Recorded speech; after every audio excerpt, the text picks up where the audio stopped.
मातरम। तो guys welcome back my YouTube channel Anjana classes. दोस्तों आज हम लोग एक ज़बरदस्त टॉपिक पे चर्चा करने वाले हैं। चर्चा कुछ इस प्रकार से होंगे कि म्यांमार में बंदरगाह निर्माण पूरा करके भारत ने दी है चीन को कड़ी चुनौती। तो आज हम लोग सबसे पहले चर्चा करेंगे कि आखिर भारत ने किस बंदरगाह के निर्माण को पूर्ण कर लिया है और किस प्रकार से वो चीन को चुनौती देने के लिए तैयार हो गया है। तमाम सारे बातें इस वीडियो के माध्यम से हम लोग इसको क्या करेंगे, समझने का प्रयास करेंगे। सबसे पहले हम लोग डिस्कस करते हैं दोस्तों कि जो करंट में जो न्यूज है उस न्यूज को मैंने उठाया है अमर उजाला से। इसका क्रेडिट मैं सबसे पहले अमर उजाला को प्रदान कर रहा हूं। न्यूज कुछ इस प्रकार है दोस्तों कि म्यांमार में बंदरगाह का निर्माण पूरा करके भारत ने चीन को क्या दे दी है, कड़ी चुनौती दे दी है।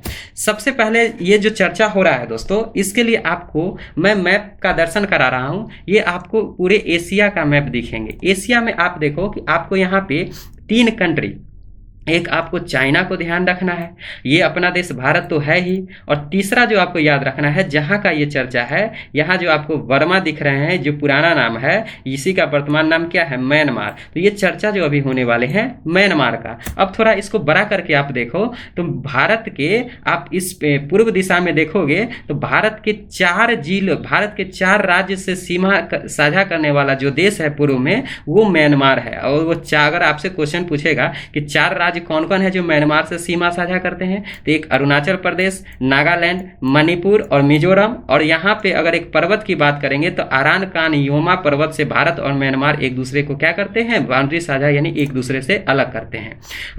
अगर मैं विस्तार करूं तो आपको यहाँ से क्लियर ये आपका इंडिया वाला पार्ट यानी कि वेस्ट बंगाल का ये हिस्सा दिखेगा, और यहाँ से ये म्यांमार का ये जो बंदरगाह जो आपको दिख रहा है, जो बंदरगाह विकसित किया है, दैट इज कॉल्ड, इसे जो हम लोग सितवे बंदरगाह के नाम से जानते हैं। अब हम लोग चर्चा करेंगे दोस्तों, दरअसल बात जो है कि ये जो बंदरगाह का निर्माण हुआ है वो म्यांमार के इस पार्ट पे जिसे वहाँ म्यांमार में रखाइन प्रांत के नाम से जाना जाता है। तो रखाइन प्रांत में सितवे बंदरगाह का निर्माण पूर्ण किया है। अगर भारत के इस दृष्टि से देखें तो भारत के ये मल्टी मॉडल ट्रांसपोर्ट प्रोजेक्ट का हिस्सा है। और दूसरे अर्थ में समझे तो भारत और म्यांमार ने 2008 में एक समझौता किया था, जिस समझौता का नाम था कालादान परियोजना। दरअसल दोस्तों क्या है कि सितवे बंदरगाह से आप ऊपर जाओगे तो म्यांमार में एक नदी बहती है, कालादान नदी, तो उसके नाम पे ही एक परियोजना था, कालादान परियोजना। 2008 में समझौता हुआ था, उस पे 48 करोड़ डॉलर रुपए खर्च करने का क्या रखा गया था, अनुमान लगाया गया था।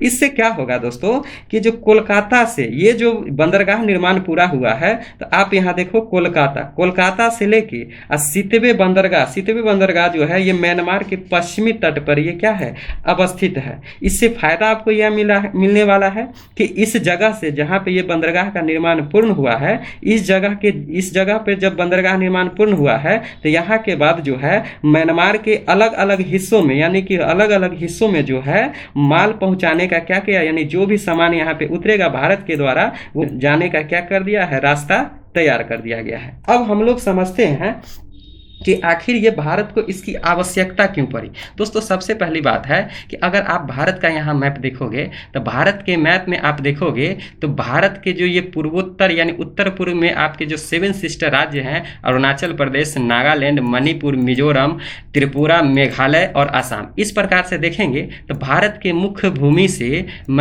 उत्तर पूर्वी तक जाने का आपको जमीन का एक रास्ता ये आपको दिखेंगे, एक छोटा सा पतला रास्ता है।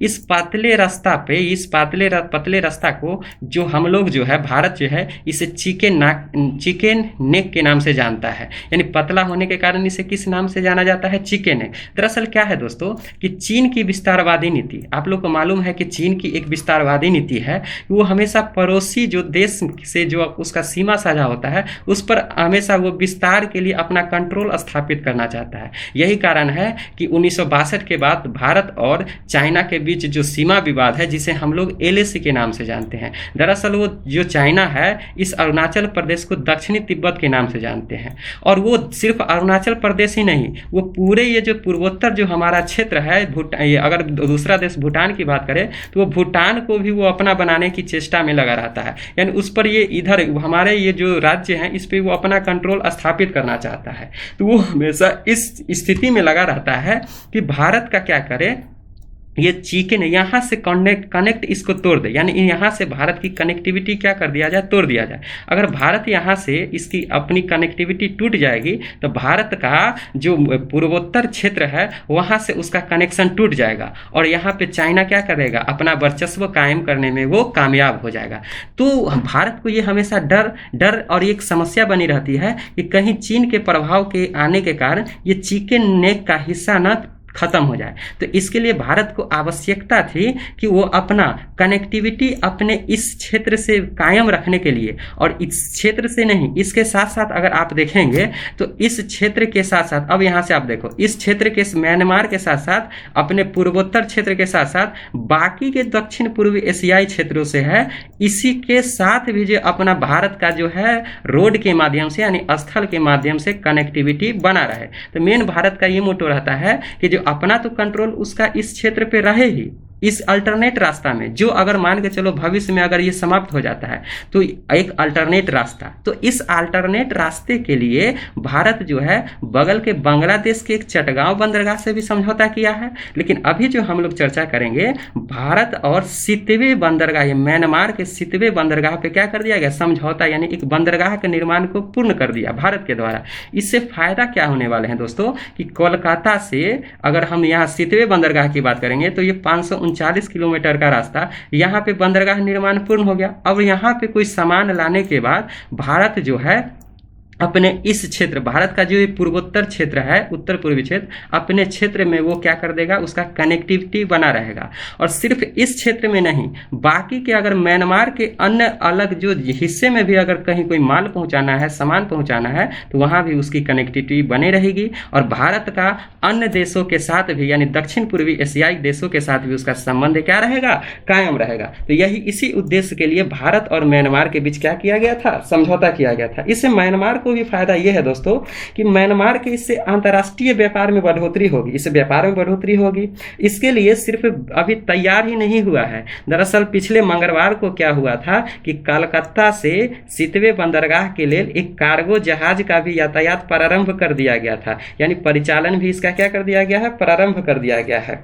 इसकी सबसे बड़ी खासियत है दोस्तों कि इसके लिए कालादान जो परियोजना है, ये कालादान नदी के साथ साथ इस पे हाईवे, यानी कि क्या करेगा भारत इस बंदरगाह को तो विकसित करवे किया है, इसके साथ साथ यहाँ से कनेक्टिविटी अपने क्षेत्र में बनाने के लिए हाईवे का भी निर्माण कर रहा है। हालांकि हाईवे का निर्माण अभी कार्य पूरा धीमा चल रहा है, इसके बारे में आगे हम चर्चा करेंगे कि उसका कारण क्या है। दोस्तों अब जो सबसे पहले हम न्यूज खबर किए थे कि इतना चीज होने से अब आप लोग को मालूम हो गया होगा कि भारत सितवे बंदरगाह का ये क्या कर दिया है, निर्माण पूर्ण कर दिया है। तो इस हिसाब से यह चीन को किस प्रकार से काउंटर कर रहा है, यानी चीन को यह भारत किस प्रकार से चुनौती दे रहा है, तो उसको समझो दोस्तों। अब आप लोग ने समझा कि ये चीन की विस्तारवादी नीति थी। अब चीन की विस्तारवादी नीति थी तो आप लोग को मालूम होना चाहिए कि चीन भी क्या कर रहा है कि जैसे कि चीन जो है, चीन पाकिस्तान, जैसे चीन का मेन काम है कि वो चाह रहा है, अगर आपको एशिया वाला मैप दिखाऊं तो चीन की एक नीति है स्ट्रिंग ऑफ पर्ल्स, यानी कि बेल्ट एंड रोड इनिशिएटिव की तरह वो मोतियों की जाल की नीति ला रहा है, जिसके तहत क्या करता है, छोटे छोटे देशों को अपने ऋण के जाल में लाके उसका मेन ये वर्चस्व है कि ये दक्षिणी चीन सागर पे तो उसका वर्चस्व है ही, साथ ही साथ वो चाहता है कि हिंद महासागर पे भी अपना वर्चस्व कायम रखे, ताकि उसका बेल्ट एंड रोड इनिशिएटिव का कार्य क्या हो, उसमें उसको सफलता मिले और उस पर यह यानी पूरे क्षेत्र पर वो अपना कब्जा करना चाहता है, एकाधिकार लाना चाहता है, व्यापारिक एकाधिकार। इस दृष्टि से पहले जो चाइना जो है पाकिस्तान के प्रांत में, यानी भारत के इस रास्ते से CPEC यानी चाइना पाकिस्तान इकोनॉमिक कॉरिडोर का तो निर्माण कर ही रहा है, साथ ही साथ उसको इधर से आने में थोड़ा समय लग जाता है। तो उसका ये प्रयास है चीन का,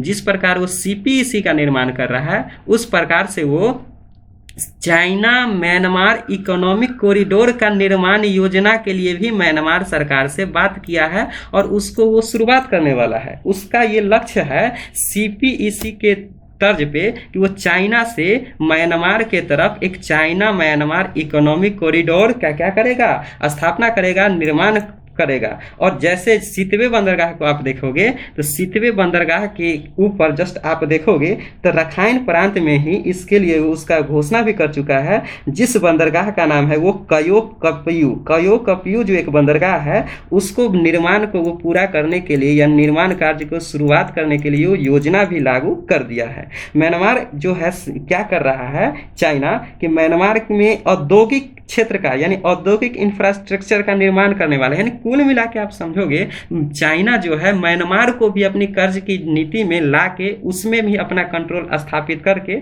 मेन उसका मकसद है कि पूरे हिंद महासागर के बहाने पूरे भारत को क्या कर दो, मोतियों की जाल जो नीति है उसमें फंसा दो। तो इस लिहाज से आप देखो चीन इसका क्या कर रहा है, चीन अभी इसका मतलब कि शुरुआत करने का योजना बना रहा है। इस योजना के लिए जो चीन के मंत्री और साथ ही साथ अभी वर्तमान में आपको मालूम है कि म्यांमार में अभी सेना की सरकार है, यानी सेना तख्ता, आपको मालूम है कि 1 फरवरी 2021 को आंग सान सू की सरकार को तख्ता पलट करके वर्तमान में वहाँ का जो सैनिक हेड था मिन आंग हलियांग, उसने क्या किया था कि वहाँ की सत्ता पर काबिज हो गया और चीन में के साथ और उसके साथ हाल ही के दिनों में वार्तालाप हुआ। उस वार्तालाप में हरी झंडी दे दिया गया कि चीन जो है म्यांमार में भी इकोनॉमिक कॉरिडोर को क्या करेगा, डेवलप करेगा। लेकिन भारत क्या कर दिया है, ऑलरेडी डेवलप करके इस निर्माण को पूरा कर दिया है। अगर इस लिहाज से देखेगा तो भारत जो है चाइना के तुलना में भारत इसमें बाजी मारने में कामयाब हो गया।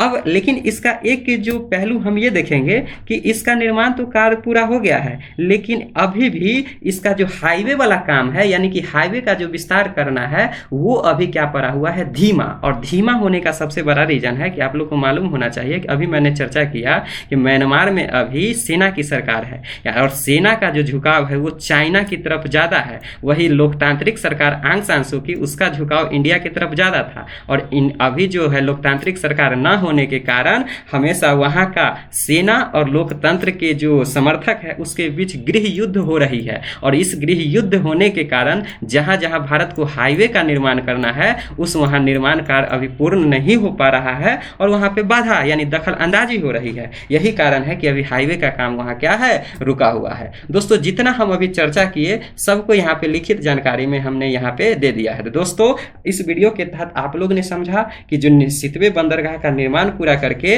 चीन को भारत ने क्या दे दी है, कड़ी चुनौती दे दी है। तो उम्मीद करते हैं दोस्तों आप लोग को वीडियो पसंद आया होगा। लाइक सब्सक्राइब दोस्तों में शेयर जरूर करें। तब तक के लिए जय हिंद जय भारत।